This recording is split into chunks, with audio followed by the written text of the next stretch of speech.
Welcome to this panel, Evaluating Development Cooperation on Climate Change Adaptation, Perspectives from South and North. We have here with me the three panelists of today. First of all, Carolina Zuniga from Costa Rica, Natalie Salas, also from Costa Rica, Kevin Mull from Germany, myself, Dirk Hoffmann, also from Germany. I will have a more detailed presentations of our presenters just before they give their respective presentations. So this is only a very first introduction. We have 1 hour, so we have to be very, very quick. Can't lose much time on the way. We have three panelists, as I said. Each of them will have 10 to 12 minutes for their respective presentations. And then we have 10 to 15 minutes discussion with the audience. In the meantime, feel free to post any comments you might have in the chat or post your questions directly in the Q&A, so we can gather questions along the way to have a lively discussion and make good use of the time. The purpose of this panel is to discuss different ways of how evaluation can provide credible and insightful answers to one of the most pressing issues of our present time, climate change, within the broader development debate. And this comes at an excellent moment with the COP26 climate change, UN climate change conference coming up in a month from now in Glasgow. So in order to do this, conceptual and methodological challenges and insights from evaluations of development cooperation on climate change adaptation in the case of DEval, from South and North will be put forward by the convening institutions.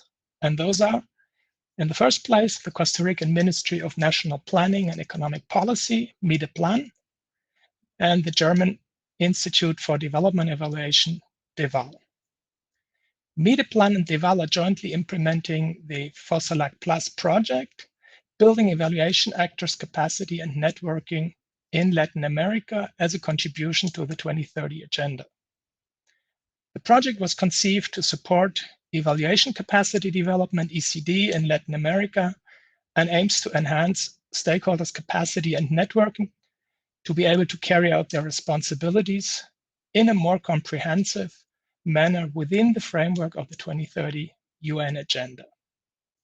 DEval's mandate is to independently evaluate German development cooperation, and in that, DEval enhances methods and standards and fosters ECD, evaluation capacity development, in selected partner countries of German development cooperation. And in applying a systemic ECD approach, DEval has supported Mideplan's evaluation of international development cooperation on climate change and biodiversity. DEval is also evaluating presently Germany's overall development cooperation for climate change adaptation.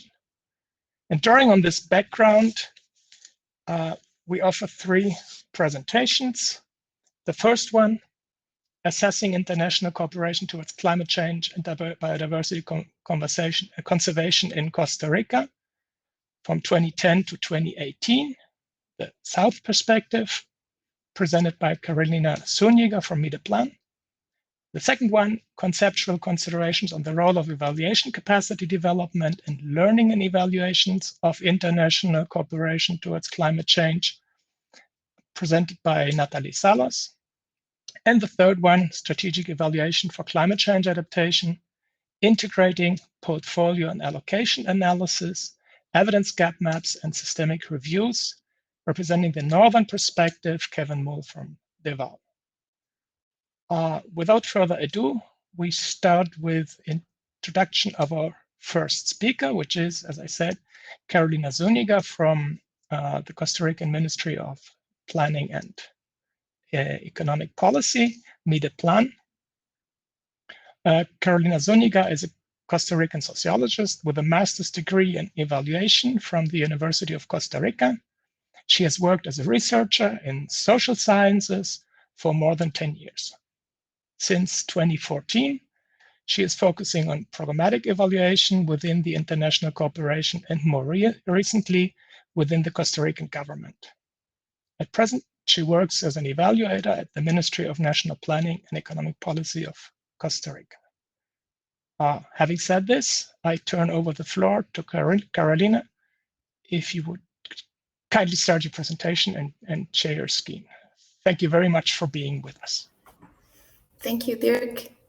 I will share my presentation.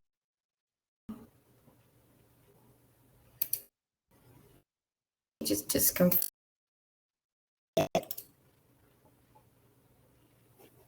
Yes, okay. It is showing.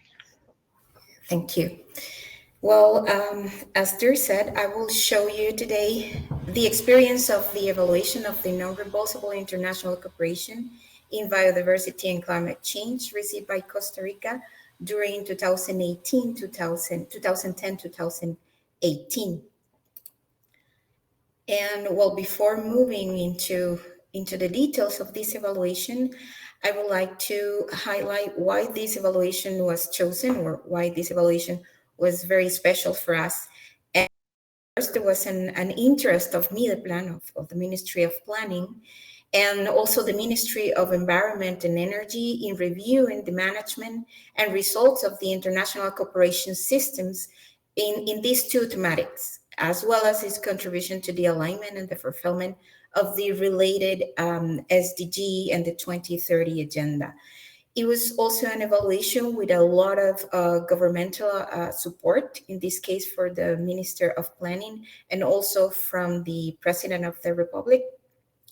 And it was included in the National Evaluation Agenda 2019-2022 because it was a very wide evaluation, a long evaluation, but also a very important evaluation for our country. And in this slide, regarding the evaluation timeline, you can see that this evaluation took us almost 2 years to complete.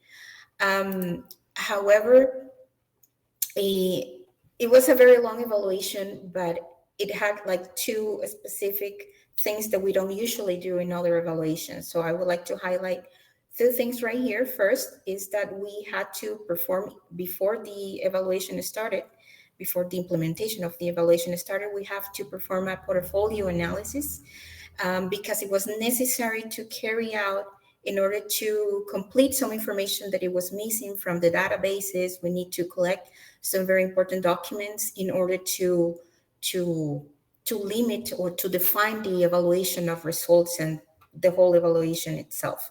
And the other thing I would like to highlight is that along with the evaluation process, we had to perform, or we didn't have to, but we wanted to perform a systematization of lessons, because it was also an interest for Focelac and for Mideplan to share some experience with some other countries or some other agencies that want to implement this kind of process in the future. So we had a lot of learnings from this process, and well, Natalie will show you about it in a few moments. It was also a very innovative evaluation for us. First, because it was a thematic evaluation. It was the first thematic evaluation inside the National Evaluation Agenda. But we dare to say that it was also the only evaluation, thematic evaluation in the region. So it was very important for us to perform this evaluation very well, because it was kind of unique evaluation in Costa Rica. Usually this type of evaluation are laid out by donors regarding the international cooperation, but in this case it was a country-led evaluation that was made by the recipient country in this case, instead of a donor agency or a donor country. So this is another innovative element. It was complex, a very complex evaluation. It had a very wide scope. There were a lot of stakeholders involved, probably the reason why it took us 2 years to complete. It was also an external evaluation that was carried out by a binational evaluation team. So this was also kind of different, and it was performed 100% virtual due to the pandemic. And last but not least, it had a strong focus on the 2030 agenda and the SDGs analysis if, of course, we compare it with some other of the evaluation that we have performed inside the national evaluation agenda. And in this, the next two slides, I would like to focus a little bit on the trends of the Costa Rica international cooperation in these two thematics, biodiversity and climate change, in order for you to have some context on the main topics that are included in this evaluation.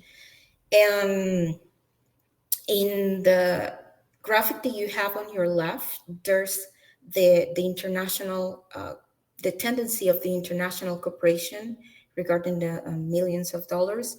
And as you can see, this kind of cooperation has been decreasing for the past 20 years. If you compare it with 90, we pretty much have less than half of the money from the international cooperation that we used to receive 20 years ago. And regarding the percentage of the origin of the funds in biodiversity and climate change, and thanks to the portfolio analysis, we identified that it was at 28% for the percent of the funds coming from the Global Environment Facility. No surprise there. And the second place, we had Germany with a 15%. We also had the Green Climate Fund with 13% and sharing Japan and Spain. It was a very wide and variety of the origin of the funds. And regarding this slide, you can see specifically the percentage of projects that were include each topic that we analyze in the evaluation. In this case, well, of course, biodiversity and climate change. And well, as you can see in the first graphic, the projects that include the theme of biodiversity had decreased in the past 10 years, while those that include the climate change maintain certain growth and in a moderate way, but it has some growth in there. And it was very different comparing with the biodiversity. And about the percentage of the allocation of the funds, something similar happened because there's an increase in the volume of the financing directed at climate change with some fluctuations, of course. And there's a negative trend regarding the biodiversity. So we had to allocate the funds. This pretty much means that we allocate the funds where they're more needed regarding the amount of funds that we have in the country for each thematic.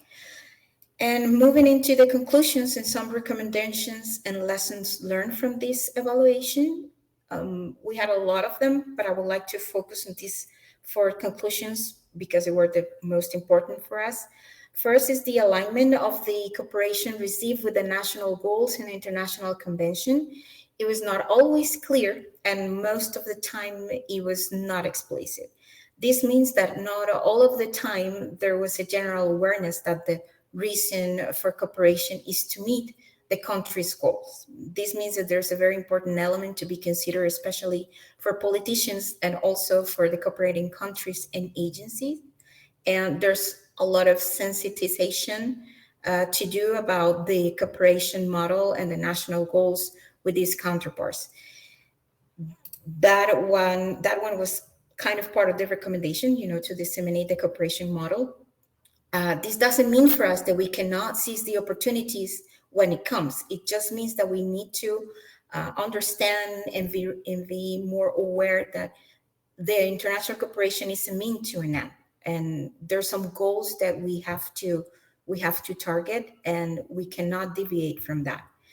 The second conclusion is the presence of the cross-cutting approaches is more theoretical than real, unfortunately. And in this case, I'm focusing on gender and participation approach, which was not present in most of the project's designs. Its importance is recognized by the stakeholders. They do know that including the gender and the participation approach in the implementation of the projects is very important. However, this doesn't translate in the practice. And well, the results show that there is not a real application of these two very important approaches. Therefore, the recommendation here is that we need to improve participation in co-management and in the implementation and designing of the projects. The third conclusion is that there's definitely, and this is a very important conclusion for us, there's definitely a contribution to the achievement of the national goals, especially notable in addressing biodiversity loss and climate change mitigation. And in this case, collaboration and coordination between the different institutions facilitated these results, as well as the structure of the management system, that we find out that there's some things that definitely can be improved inside the management system of international cooperation. But overall, it is a strong system that sometimes can be affected by the government and the availability of the information that is present for these two topics. The recommendation here is to continue the strengthening of the articulation of the stakeholders, and a very important part is also to strengthen the institutional capacities and the complementarity of the projects. And finally, will be the results are sustainable. This is also a very good finding. The results of the international cooperation in these two topics is sustainable, with some exceptions, of course, but in general, there is an appropriation of them. And this is due to the creation of public policies and strategies that take this information as inputs to create more public policies.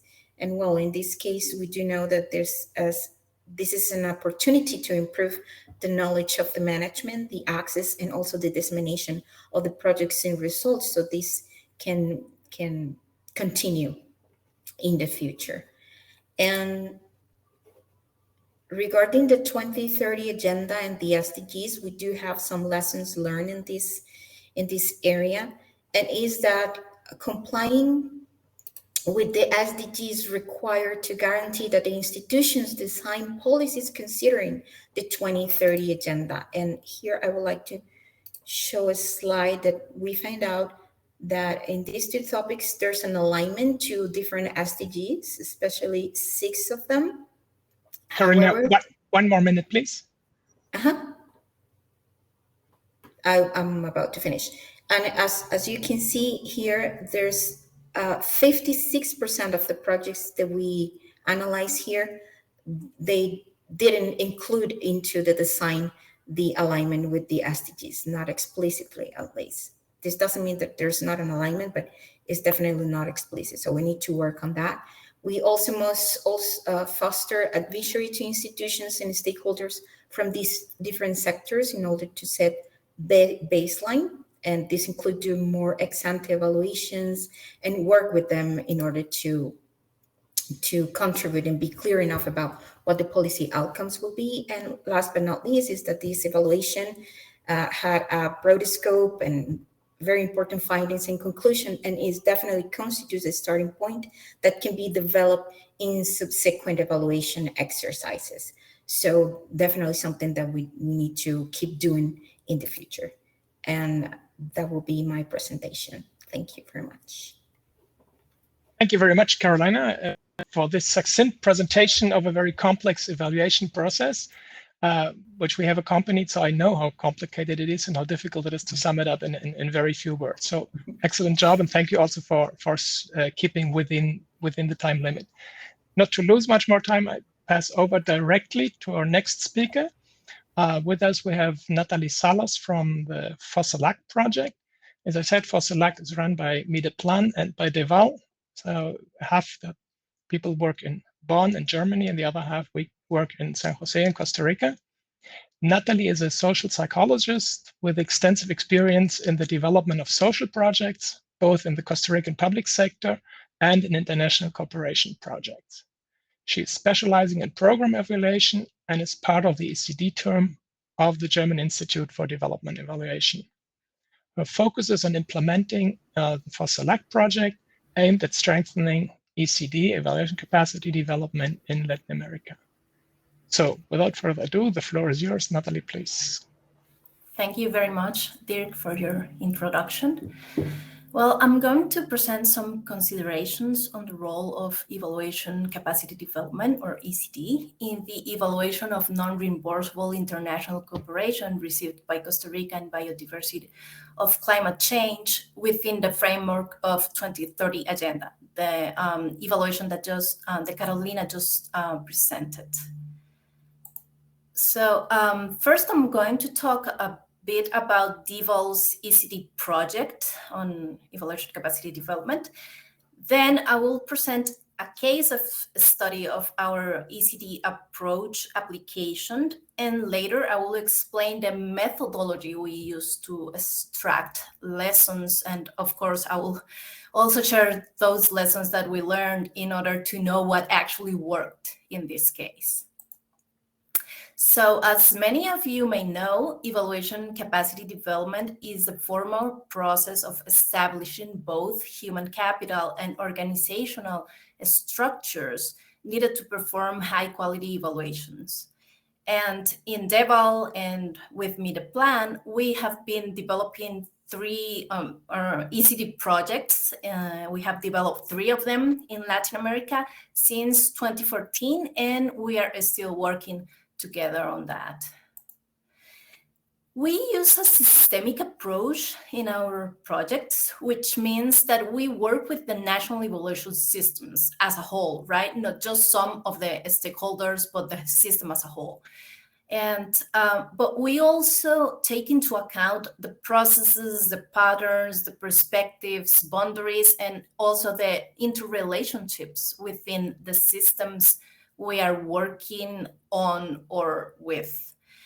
And one of the lessons of developing these ECD projects for so many years now is that in order to have capacities that last, that are actually sustainable, and that have effects on the evaluation culture and context of the country we are working on, is that we have to work with a systemic approach. So that's why we use this approach in our ECD project. So we usually, we have different ECD formats, and in this case, what we did is that we supported the evaluation we supported the development of a complex and thematic evaluation, as Carolina just explained, and this was something pretty new for Mideplan, which was actually a great opportunity for them to develop capacities on how to manage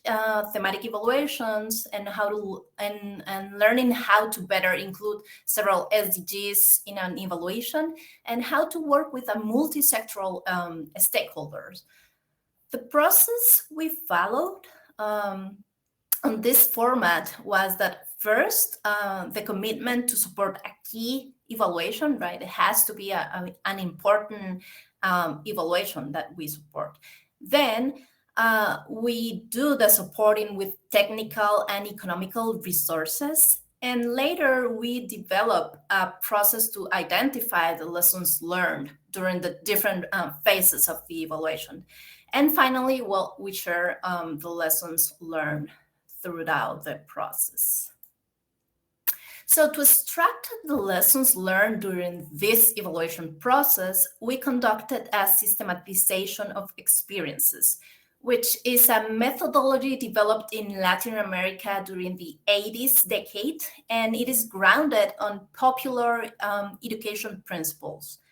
This methodology allows social practitioners to learn from their lived experiences, but also to share them with others in a practical format, and in order to be replicated in similar contexts. And this learning is possible by analyzing the reasons why things happened the way they did, and by extracting the lessons learned out of that understanding. Usually this kind of process is done once the experience or the evaluation or the intervention is over. But in this case, the analysis was done in parallel to the implementation of the evaluation, which actually brought us some unexpected challenges, but also learnings. In this systematization, our main interest was to learn what institutional and contextual conditions could favor or hinder the preparation and implementation of an evaluation of the 2030 Agenda and the SDGs related to biodiversity and climate change. And the topics that the practitioners highlighted at the most relevance for analyzing were, first, regarding the context, policies, plans, and other policy instruments, and the way information was managed. And regarding the institutional aspects, the coordination and institutional complementary, and the evaluation design and the methodology used. So the lessons learned about the context were that it is key to have legal and political instruments to support the evaluation practice. Having high-level political backing provides important impetus when developing such a complex evaluation. That it is good being ambitious, but at the same time realistic about the scope of the evaluation. And that knowing how the information is managed in all the institutions involved in the evaluation is a must to overcome any difficulties when accessing that information. Regarding the institutional conditions, we learned that it is of key importance to have one department that guides the process and organizes how the different institutions work together. That all sectors that will make use of the evaluation should be included right from the beginning, that defining the role of each actor involved in the process and leveling their knowledge are key to assure that everyone is on the same page and to avoid any misunderstandings. And that defining multi-directional communication strategies facilitates the decision-making. And finally, that when defining the scope of the evaluation, it's important to consult a range of experts from different disciplines to help narrowing the scope and to have rigorous evaluability assessment and to promote flexibility so that innovation is possible instead of repeating business as usual. Some conclusions of this process are that the lessons learned from this systematization give evidence of a profound and critical reflection of the individual, institutional, and contextual conditions for successfully undertaking a thematic evaluation. And high-quality evaluations are critically dependent on the capacities of the evaluation system that incorporates them. Therefore, fostering the development of these capacities on all its levels is fundamental in order to generate better responses to the global challenges we are facing now. And some final thoughts I would like to share are that this participatory learning process constitutes an example of how evaluation processes undertaken by the recipient country can promote awareness and debate about the effectiveness of international development cooperation in an ever more interconnected world. Thus, the lessons learned may serve to orientate similar evaluation processes, be it of other thematic evaluation with elements of the 2030 Agenda, be it by in another countries of the region. So thank you very much for listening. We have a paper on this experience with all the lessons learned because I just presented a few of them. And if you are interested in this paper, please get in touch with me or my colleague Dirk Hoffmann. Thank you very much. Thank you very much, Natalie, for this very interesting presentation. Complementing the first presentation we heard from Carolina Zuniga on the evaluation of climate change and biodiversity cooperation from a southern perspective. We have now heard the perspective of, well, like in the middle, a north-south cooperation, which is the Focelac project on evaluation capacity development, on learning evaluation as a learning process, actively done by the systematization. And we move on now to our next speaker, which is also already the last speaker of this panel, which is Kevin Moull from DEval, from German Development Evaluation Institute. So before Kevin starts, a brief introduction also about him. He joined DEval in September 2018, following his studies in environment and development at the London School of Economics and Political Science. He worked in the Technical Development Corporation on RED+ and ecosystem services in Ecuador and in Colombia, so he has extensive experience in Latin America. During his following studies, he worked on several environmental economics research projects in the spatial analysis and economic valuation of biodiversity and protected areas in Latin America, but also in Europe, Asia, and Africa. Kevin, the floor is yours. Thank you. Do you see my screen and can you hear me well? Yes, we Great. can see the screen and we can hear you. Thank you. Thank you for that introduction, Dirk. So as Dirk mentioned, we at DEval are currently in the middle of a large-scale evaluation of Germany's development corporation portfolio, specifically on climate change adaptation. And I would like to present to you two of the concepts and methods that we've applied in our evaluation and how these methods can be integrated for some really interesting insights.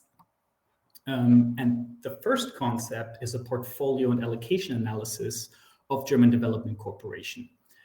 So we've observed that there's a growing adaptation portfolio of German Development Corporation. However, there's still a large knowledge gap with regard to several evaluation criteria, particularly the portfolio's relevance, coherence, also the effectiveness of what works, efficiency, impact, and sustainability. And we've also seen that there's a high demand for monitoring, evaluation, and learning by Germany, but also other donors as well as partner countries. So for these reasons, we did a portfolio and allocation analysis to generate evidence and fill this knowledge gap. And on the bottom, you can see the second concept, which is an evidence gap map and intervention heat map on adaptation in low and middle income countries. So we've observed that there's a lack of accessible, comprehensive, and systematic synthesis on the global evidence base on the effectiveness of adaptation. So an evidence gap map identifies evidence clusters and gaps in any given sector. And in our case, we did it on climate change adaptation. And these evidence gap maps, if you're not familiar, they help actors understand if policies and projects that are being implemented are operating in evidence-rich or evidence-scarce fields. So while the portfolio and allocation analysis on the top focuses on German Development Corporation, the evidence gap map is global and focuses on the effectiveness of adaptation in low to middle income countries. So a bit different in terms of the scopes. And the methods are also a bit different. So for the portfolio and allocation analysis, it implements a theory building and theory testing approach. And by theory building, we just mean that we develop empirically verifiable expectations and assumptions. So what we expect about the budget allocation patterns of German Development Corporation.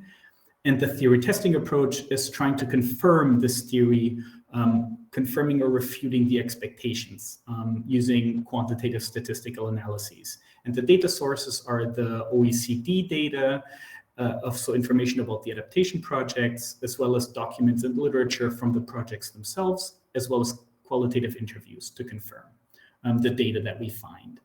And the evidence gap map on the bottom uses a conceptual framework that is based on the Intergovernmental Panel on Climate Change. And this helped us identify suitable intervention, outcome, and sector categories that are relevant for adaptation. And then we applied a systematic search protocol that you might be familiar with if you've done systematic literature reviews. So we've created a list of relevant search terms, we searched relevant databases, and then coded the results based on a predefined list of inclusion and exclusion criteria. And this criteria, particularly for this evidence gap map, included impact evaluations, systematic reviews, and correlation analyses from gray and peer-reviewed literature. So we tried to integrate these two methods, and we were interested in answering the question whether there's a link between the budget allocation of adaptation funds in the German portfolio with the rigorous scientific evidence that is available on the effectiveness of adaptation. And that's how we already get straight to the results. I don't want to overload you with information. I will just briefly explain that this is the result of our evidence gap map. There are 3 dimensions. There are sectors that are relevant for adaptation, interventions in which the adaptation projects are being implemented, and the outcomes. So the leftmost column, you see the relevant sectors of adaptation. Those are 4 of them. There's water, land use and built environment, forestry, fishing, and agriculture, as well as the remaining aspects related to society, economy, and health. The second column indicates the types of interventions where adaptation is being implemented. You might be familiar, nature-based options such as climate-smart agriculture, or infrastructure measures, as well as technological options such as genetically modified organisms, for example.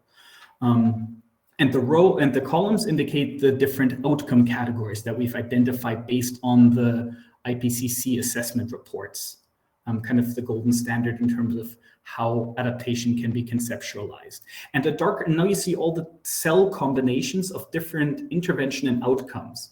And the darker the cell, the more evidence there is. And the search identified 464 studies on high quality evidence for adaptation interventions. So just to highlight some of the key results, most of the evidence is in the agricultural sector. And this is perhaps no surprise. We know that there's been many studies in sub-Saharan Africa focused on drought and food security. This has been a very important topic in adaptation for many years. Also because the sector agriculture is highly vulnerable to climate change, and also the high dependence of agriculture in the economies of low and middle income countries around the world. Just to get into more detail, so we found a lot of evidence in agriculture, but really specifically on nature-based and technological options.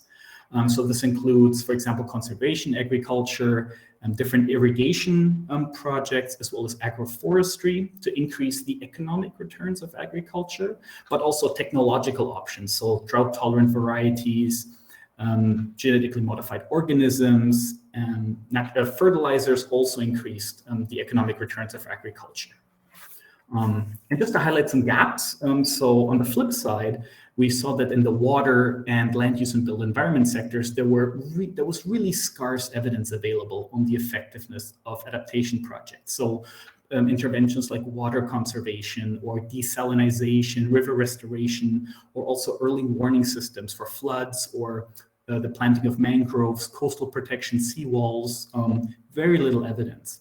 And specifically on the very right column, projects related to the enabling environment, kind of creating the framework conditions actually for adaptation to work, we saw that there was very little evidence. So kind of these system level changes in the environmental, socioeconomic, and institutional systems to enable resilience, like creating protected areas, increasing social capital, or also implementing policies to be able to provide further adaptation. This was very scarce evidence. And now to combine that, so on the previous slide, you saw the evidence gap map.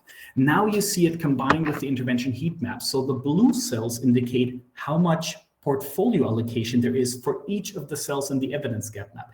And this is really interesting because you can see in which cells there's a lot of evidence and a lot of budget allocation. In this case, the German Development Corporation and the Green Climate Funds portfolio. And then on the flip side, you see there are some areas, for example, on the right, like in the institutional systems, there's significant budget allocations, but very little evidence.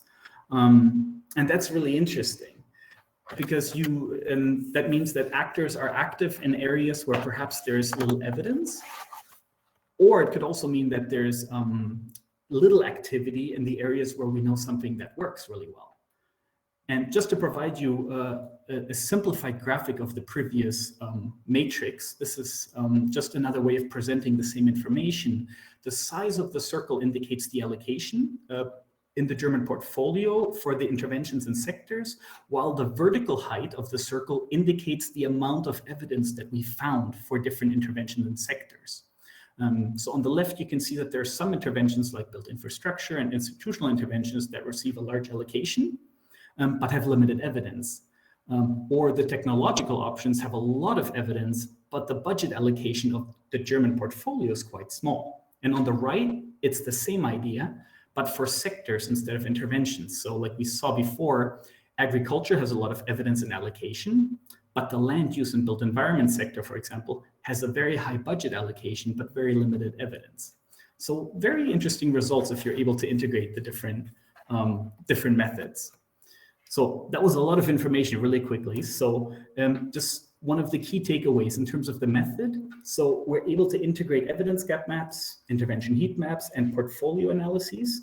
And this helps actors, development actors, partner countries, or donors understand if they're operating in evidence-rich or evidence-scarce fields. And methods integration of the different concepts provides additional insights than a single concept. And in terms of the results, there's no clear link between the budget allocation of adaptation funds in the case of the German portfolio and the rigorous scientific evidence on the effectiveness of adaptation measures. If you're interested, that was really brief. So if you're interested in more details of what I just presented, please visit our website, DEval.org, or also write me an email or feel free to ask in the Q&A. And with that, I'll pass it back to Dirk. Thank you very much, Kevin. That was indeed very precise, very succinct as well. You stayed well within your time limit. If you go to the chat, you can see that our assistant Carolina has already posted a few links of the documents that Kevin has mentioned. So you can either go directly to the homepage or directly download the documents from the links that you can find in the chat. So we've had our 3 presentations, and I'm extremely delighted that they were not only excellent presentations, but they're leaving us time for discussion with the audience. And we have a first question, and I think that's a very interesting one. So I would like to just jump into that first one. It comes from Ramona Angelescu, and it reads as follows. Do you think Costa Rica is an exception? Is it an outlier? Not just in terms of how much work has been done on climate change adaptation, but also on how serious and systematic has been the approach to evaluation as described in this session. How can we replicate this elsewhere? What does it take to replicate? So I would first like to ask Carolina, but I don't know whether, Carolina, are you with us? I cannot see you in this moment. If Carolina is not here, maybe Natalie, you would like to contest the first part of this question Ramona is putting to us? Yeah, thank you, Dirk, and thanks, Ramona, for the question. I don't know where Carolina is, but probably she'll be back soon. In the meanwhile, I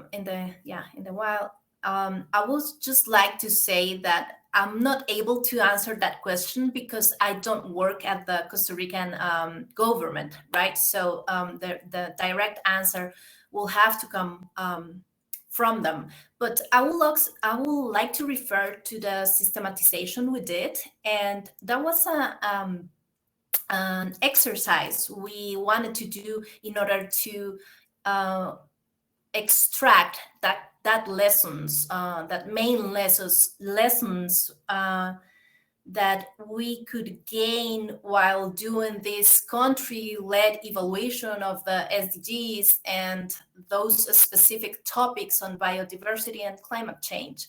And what we learned is that even though there are a lot of main experiences that we know that worked in this process, and we know that what didn't work, we couldn't say that the same kind of evaluation can be replicated in another context or another country just the way it was done in Costa Rica, because every context is different, right? So we have some guidelines that other countries can replicate, but they will have to walk their own path, right? Taking into account their differences in the government support or the evaluation instruments that already the country has. And Yeah, and also the way the country has been working on the Agenda 2030 and specific SDGs. So that's what I have to say relating to this systematization process. Thank you very much, Natalie. I'm glad to see Carolina back with us. We are looking at the question Ramona Angulescu put into the chat, asking whether we think that Costa Rica is an exception to do such an evaluation. Is it an outlier? I suppose you have read the question, and as Natalie said, this goes directly to the ministry, to Mideplan in Costa Rica. Do you feel like an exception in having done this evaluation? Is it possible to replicate what? Well, I don't know if we are an exception. As we show, well, Natalie and myself during our presentation, there were a lot of things to be done, a lot of work to be done before we implemented the evaluation. And proof of this is that we have to done analysis to complete some information that it was missing before we started. And regarding if we are an exception or not, even if there's some things missing, if we need the information to take decisions and technical decisions, I think it's important to give the first step, because at the beginning we were kind of frightened to execute this kind of evaluation. I'm not sure, my internet is very bad. Not sure if you're listening. We can hear you, but your picture is frozen. So go ahead. Carolina, can you hear us? Maybe turn off the video and we can hear you. No. I think she's not listening. Here she's back. We can hear you, Carolina. Sorry. Okay, sorry. It's just my internet is very bad today. No, go ahead. That what I was saying is, I don't know if we are an exception, but I think what is important is to give the first step, to dare to do such kind of evaluation and try to fill in the gaps if needed. In this case, we have the amazing support of Focelac, and that was part of the reason we were able to do this, because otherwise it would be very, very difficult, or we had to do this in the future in 2-3 years. But for now, I think that daring to do this kind of evaluation is very important for decision making, and we had some very important we give some very important steps in order to perform this kind of big evaluation in such an important topic. So maybe in the future we can do a more complete evaluation, because as I was saying during the presentation, this was just like a base information to perform a better evaluation in the future with more information. Hopefully we can see that projects are taking in account some very important approaches. They're considering the SDGs and the 2030 agenda pillars inside the design of the project. So maybe in the future we can have a better evaluation with better results that can lead us to implement or to take better decisions in the future. But for now, I can just say that you can dare. I don't know if you can replicate exactly this evaluation. Probably you can do better. But the important thing that I can give you today is to dare to do this kind of evaluation. Sometimes we're a little afraid because of the information of there's a lot of people involved or anything like that. But it's important to give the first step in order to have better inputs to make decisions. Thank you very much, Carolina, for this information, and glad the internet went back to working. Maybe I can add just one very short aspect. The experience of Costa Rica, along with the experience in SDG evaluation of Finland and Nigeria, was presented a few months ago at an international workshop.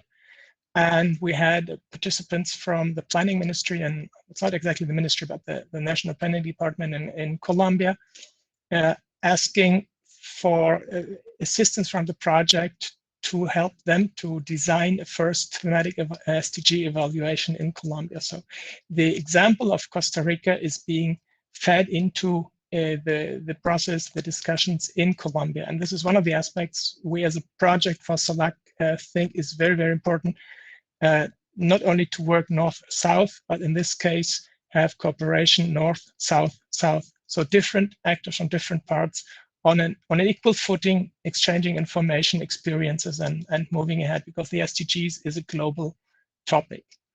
I will move to the next question. Thank you, Alan Lewis, for posting the question.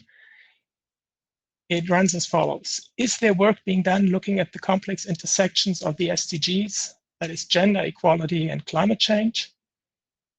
Well, thank you for the efforts. Thank you very much for the comment. But the question that you might want to comment is the intersection with the SDGs, with gender equality, other aspects. Who of you would like to take up the question?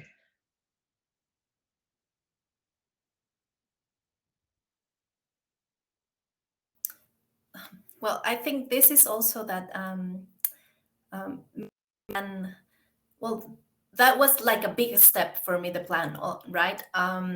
They included the not only gender equality, but also participation or inclusion of other stakeholders related to the implementation of projects in climate change and biodiversity. And yeah, there are some results out of it that actually I don't have, because it's in the evaluation, and Carolina is gone again. But the subject was considered while planning and implementing the evaluation. And what I remember is that actually those topics, gender equality and inclusion, were not very considered in the projects from the international cooperation on climate change, right? So I think that's a very challenge for Costa Rica, but also a red flag for international development cooperation to consider those topics when supporting projects on climate change. And yeah. Well, Carolina is back. I don't know if you want to refer to this. Yes, in this case, we do have some work that have been done. Actually, it was, I think, a month ago that from the OCD, the OCDE, I forgot the OECD is okay. Yeah. Okay. They were asking us to do some kind of summary of the work that we have been done regarding this specific topic, the gender approach. And even though we have been working on that, and there's some information in the voluntary report, there's a lot to be done, unfortunately. And as we show you in the presentation, even though people know, the stakeholders know this is a very important topic, they're still not taking it like seriously at the moment of designing the projects. So in this case, there's a lot of things that we can conduct there. We have to work very close with the SDG secretary, which is located in Mideplan. And yes, I think this is pretty much what I can say at the moment. We hope that in the future we can move into assess this different intervention along the country, maybe. Thank you very much, Carolina. We move to the next question, and I'm very glad about this question because it goes directly to Kevin. Could you please expand on the disconnect of a link between evidence allocation that you mentioned? Have you looked further into this? So, Kevin. Thank you for the question, Dirk. Yes, we have looked at this extensively. So really we see in many projects that are being implemented, there might not be a lot of evidence. However, there might be a lot of funding. And we tried to connect it to what Germany does around the world in development cooperation, and we realized that there's a lot of innovative projects that are being done. For example, when we look at climate risk insurances or some other innovative projects where there is no evidence yet, because Germany is kind of the role model for some of these projects that it is supporting. So there's kind of this time dimension that we haven't considered, right? So our evidence gap map is 2007 to 2018, but we didn't look at perhaps the lag that first the evidence would have to be generated in order for the projects use evidence, right? Because that usually takes a few years from the conceptualization of the project, or also with the funding ministry like the BMZ in the case of Germany, to actually it being implemented. There's always a time delay there. So we're still exploring options, how we can look at these links a bit better, and how perhaps more evidence can be used and fed straight into the project design and implementation, and use kind of cross-project and use the evidence from other regions kind of as examples in other regions. So we're still working on that and how we can kind of synthesize that a little bit better and understand those links. But yeah, we're still working on that. Thank you very much, Kevin. We're still a few minutes left. If there is any pressing issue, any last question? I don't see anything in the chat for the moment. So nearing to the end, then, if there are no other questions, we take the last few minutes for a very quick wrap up. Thanking again our three presenters, Karina Zuniga, Natalie Salas, and Kevin Moull from Mideplan, the Focelac Plus project, and DEval, German Development Institute for Evaluation.